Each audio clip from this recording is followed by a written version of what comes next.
Hello students, welcome to my YouTube channel. आज हम करने वाले हैं विभाग डी का प्रकरण नंबर 1 भूल सुधारना नोंद। उसका आज हम करने वाले हैं दाखला नंबर 1 और दाखला नंबर 2। तो चलिए फटाफट शुरू करते हैं। શ્રી મૌલીનું તારીખ 31/3/2024નું કાચું સરવૈયું મળ્યું નહીં, તેથી તફાવતની રકમ ઉપલબ્ધ ખાતે મૂક્યા પછી નીચેની ભૂલો મળી। ભૂલ સુધારણા નોંધ લખો। ભૂલ સુધારણા નોંધ લખો। જ્યારે પણ કાચું સરવૈયું ન મળે ત્યારે તફાવતની રકમ લખાય છે ઉપલબ્ધ ખાતું, અને ઉપલબ્ધ ખાતું લખાયા પછી ભૂલો શોધવામાં આવે છે અને ભૂલો મળી છે। એ ભૂલો મળી ગઈ, હવે આપણે શું કરવાનું છે, એને સુધારવાનું છે। ઓકે, તો ચાલો ફટાફટ સુધારી લઈએ। નંબર 1, વેચાણ નોંધનો સરવાળો 1500થી ઓછો ગણ્યો છે। વેચાણ નોંધનો સરવાળો ઓછો ગણ્યો છે। વેચાણ ક્યાં થાય? વેચાણની બાકી કઈ હોય? જમા બાકી હોય। તો વેચાણ ખાતામાં જમા બાજુ જે સરવાળો છે એ ઓછો ગણ્યો છે। જ્યારે સરવાળો ઓછો ગણાય તો એ લખી દેવાનું। તો જે ઓછો ગણાયો છે એ પૂરું થઈ જાય તો વેચાણ ખાતાની જમા બાજુ લખાશે 1500 બરાબર। તો આની આમ નોંધ એવી રીતે થશે। 1 તારીખ ઉપલબ્ધ ખાતે ઉધાર તે વેચાણ ખાતે, વેચાણ જમા થાય છે, વેચાણની જમા બાજુ ભૂલ છે તો વેચાણ ખાતાની જમા બાજુ લખાશે 1500 રૂપિયા અને ઉધાર બાજુ લખાશે ઉપલબ્ધ ખાતે। એટલે આમ નોંધ થશે ઉપલબ્ધ ખાતે ઉધાર તે વેચાણ ખાતે 1500। બાબત જે લખાશે કે વેચાણ નોંધનો સરવાળો ઓછો ગણ્યો તેની ભૂલ સુધારણા। આગળ વધીએ। 2 તારીખ ખરીદ નોંધમાંથી 3200 યોગેશ ખાતે ખતવવાના રહી ગયા છે। ખરીદ નોંધ, જ્યારે ખરીદી થાય છે તો ખરીદ ખાતે ઉધાર લખાય અને યોગેશ ખાતે જમા લખાય। તો આમાં ભૂલ શું થઈ ગઈ છે કે યોગેશ ખાતે ખતવવાના રહી ગયા છે। ખરીદીમાં લખાયું છે, યોગેશ ખાતે નથી લખાયા, તો યોગેશ ખાતેમાં લખાશે બરાબર। તો આમ નોંધ થશે યોગેશ ખાતેને જમા બાજુ, યોગેશ ખાતે જમા અને ઉપલબ્ધ ખાતે ઉધાર, ઉપલબ્ધ ખાતે ઉધાર તે યોગેશ ખાતે 3200। યાદ રાખજો, જે બાકી રહી ગઈ છે, જે ભૂલ છે એ બાજુ લખી દેવાનું અને એની ઊંધી બાજુ લખવાનું ઉપલબ્ધ ખાતે બરાબર। જે બાજુ ભૂલ છે એ બાજુ એને સાચું લખી દેવાનું અને એની બીજી બાજુ લખી દેવાનું ઉપલબ્ધ ખાતું। તો અહીંયા યોગેશ ખાતું કરવાનું બાકી હતું એ કરી દીધું અને વિરુદ્ધ બાજુ લખી દીધું ઉપલબ્ધ ખાતે। ખરીદ નોંધમાંથી યોગેશ ખાતે ખતવવાના રહી ગયા તેની ભૂલ સુધારણા। આગળ વધીએ। 3 તારીખ ભાડાના 2800 ચૂકવ્યા હતા, જેની ખતવણી ભાડા ખાતામાં 2 વાર કરવામાં આવી। જે ભાડા છે એ ઉધાર બાજુ લખાય, પણ ઉધાર બાજુમાં શું થયું, ભાડા ખાતામાં 2 વાર લખી દીધા। શું કર્યું? 2 વાર લખી દીધા। જ્યારે 2 વાર ન લખાય, એક જ વાર લખવાનું હતું, તો એને સુધારવા માટે એની ઊંધી બાજુ, ભાડા આમ ઉધાર હોય પણ અહીંયા શું કરવું પડશે, એને સુધારવા માટે ઊંધી બાજુ એટલે કે જમા બાજુ એને ખતવણી કરવી પડશે। તો એની આમ નોંધ થશે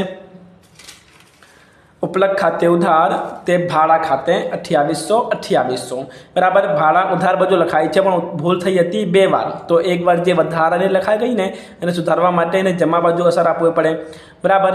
તો ઉપલબ્ધ ખાતે ઉધાર તે ભાડા ખાતે 2800। બાબત જે ભાડાની ખતવણી 2 વાર થઈ તેની ભૂલ સુધારણા। આગળ વધીએ। 4 તારીખ ₹5900ની રોકડ વેચાણની રકમ રોકડ મેળમાં ₹9500થી નોંધવામાં આવી હતી અને તે રીતે ખતવણી પણ થઈ। એટલે કે જ્યારે પણ રોકડ વેચાણ થાય તો એ ક્યાં લખાય? રોકડ મેળમાં જ લખાય। રોકડ મેળમાં ક્યાં લખાય? ઉધાર બાજુ લખાય। પણ ભૂલ શું થઈ ગઈ? ભૂલ એ થઈ ગઈ કે રકમ છે 5900ની અને એ રકમ કેટલાથી લખાઈ ગઈ? એ રકમ લખાઈ ગઈ 9500થી, એટલે 3600 રૂપિયા વધારાના લખાઈ ગયા। કેટલા રૂપિયા? 3600 રૂપિયા વધારાના લખાઈ ગયા બરાબર। તો એને સુધારવા માટે આપણે ઊંધી અસર કરવી પડે। ઊંધી અસર, સાચી અસર શું છે? તો રોકડ મેળમાં ઉધાર બાજુ લખાયું અને વેચાણ ખાતામાં જમા બાજુ લખાયું હશે તો એને ઊંધી અસર કરવી પડશે। આપણે વેચાણની જમાને બદલે ઉધાર કરવું પડશે અને રોકડને ઉધારને બદલે જમા કરવી પડશે। કેમ ઊંધી અસર? કેમ કે વધારાના આવી ગયા છે તો એને ઓછું કરવા માટે ઊંધી અસર કરવી પડશે। તો આમ નોંધ લખાશે વેચાણ ખાતે ઉધાર તે રોકડ ખાતે 3600 કેટલા લખાશે?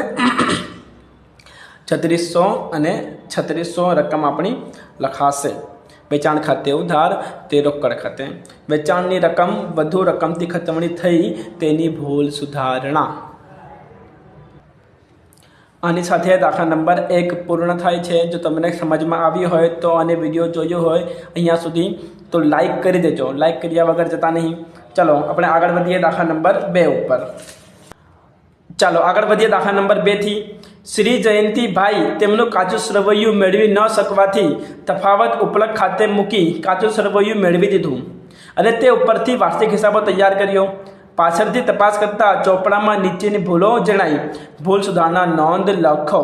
ચાલો શરૂ કરીએ. પહેલો, ₹1850 વેચાણ પરતના છે તે ખરીદ ખાતાની ઉધાર બાજુએ ખતવ્યા. વેચાણ પરતનું ક્યાં લખી દીધું? ખરીદ ખાતાની ઉધાર બાજુએ. જ્યારે પણ આવી મિસ્ટેક થાય તો જે સાચું હોય ને એ સાચું લખવાનું અને જે ખોટું થયું છે ને એની ઊંધી અસર આપવાની. એટલે ખરીદ ખાતાની ઉધાર છે એની ઊંધી અસર ખરીદ ખાતાને જમા થઈ જશે. અને વેચાણ પરત ક્યાં લખાય? વેચાણ પરત લખાય ઉધાર બાજુ. તો આમનું થશે વેચાણ પરત ખાતે ઉધાર તે ખરીદ ખાતે 1800. ઓકે, એક વિગત યાદ રાખજો કે વેચાણ પરત ઉધાર થાય હંમેશા અને વેચાણ જમા હોય. ઓકે, આગળ વધીએ. અને બાબતે શું થશે કે વેચાણ પરતના ખરીદ ખાતામાં ઉધારી હતી તેની ભૂલ સુધારણા. 2 તારીખ માર્ચમાં 180 મળેલ વટાવ રકમ તથા 120 આપેલ વટાવ રકમ વટાવ ખાતામાં વિરુદ્ધ બાજુએ ખતવાઈ હતી. ક્યાં ખતવાઈ? વિરુદ્ધ બાજુએ. મળેલ વટાવ ક્યાં લખાય? જમા બાજુએ લખાય. આપેલ વટાવ ક્યાં લખાય? ઉધાર બાજુએ લખાય. તો આ બંનેની અલગ અલગ રીતથી આમનું થશે. તો પહેલાં આપણે સોલ્વ કરી લઈએ મળેલ વટાવ. બરાબર, મળેલ વટાવ કેટલા છે? 180 છે. એ ક્યાં લખ્યા? જમાને બદલે ઉધાર લખી દીધું. જ્યારે પણ બાજુ બદલાઈ જાય, જમાનું ઉધાર થઈ જાય અથવા તો ઉધારનું જમા થઈ જાય, ત્યારે શું કરવાનું? ત્યારે જે સાચી અસર હોય ને એ કરવાનું અને રકમ ડબલ કરી નાખવાની, 2 ગણી કરી નાખવાની. એટલે કે મળેલ વટાવની રકમ જમા થવું જોઈએ તો જમા થશે જ, પણ રકમ કેવી કરવાની? ડબલ ક્યારે કરવાનું? જ્યારે ઊંધી બાજુ લખાય ત્યારે. અહીંયા વિરુદ્ધ બાજુએ લખાયું છે ને, તો આમનું થશે કે ઉપલક ખાતે ઉધાર તે મળેલ વટાવ ખાતે. મળેલ વટાવ હંમેશા શું હોય? જમા હોય ને, તો તે મળેલ વટાવ ખાતે ઉધાર બાજુ શું રહેશે? ઉપલક ખાતે. રકમ કેટલા આવશે? 180ના 2 ગણા 360. 360 આવશે. 2 ગણા કર્યું. 2 ગણા ક્યારે કરવાનું? જ્યારે ઊંધી બાજુ અસર થઈ જાય ત્યારે. આમાં ભૂલ શું હતી? મળેલ વટાવને જમાને બદલે ઉધાર લખ્યા હતા. તો એને સુધારવા માટે 2 ગણી રકમ કરીને સાચી બાજુએ લખી દેવાનું. આવી જ રીતે આપેલ વટાવને પણ ભૂલ થઈ કે આપેલ વટાવ હંમેશા શું હોય? ઉધાર હોય. આપેલ વટાવ હંમેશા શું હોય? ઉધાર હોય. જે કેટલા હતા? 120 હતા.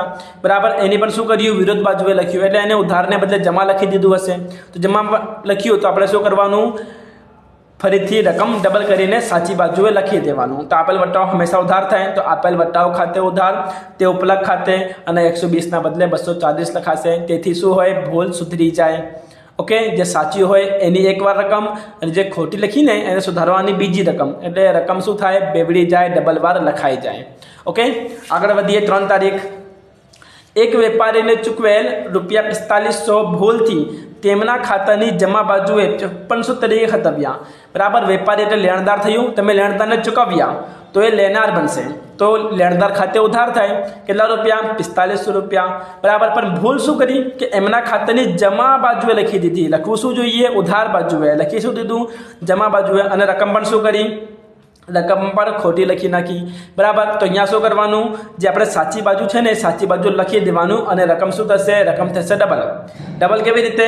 કે સાચી રકમ 4500 લખવાનું, એ તો લખાશે જ, અને જે ખોટી રકમ જમા બાજુ લખાઈ ગઈ ને એ પણ લેવાનું. એટલે જે મૂળ રકમ છે તે લખાશે અને જે ખોટી રકમ લખાઈ ગઈ એને સુધારવા માટે એને પણ વિરુદ્ધ અસર આપવી પડશે. જે ઉપર થયું હતું એ જ અહીંયા રિપીટ થાય છે કે વિરુદ્ધ અસર કરવું હોય તો રકમ રિપીટ થશે. ઓકે, તો આમનું શું થશે?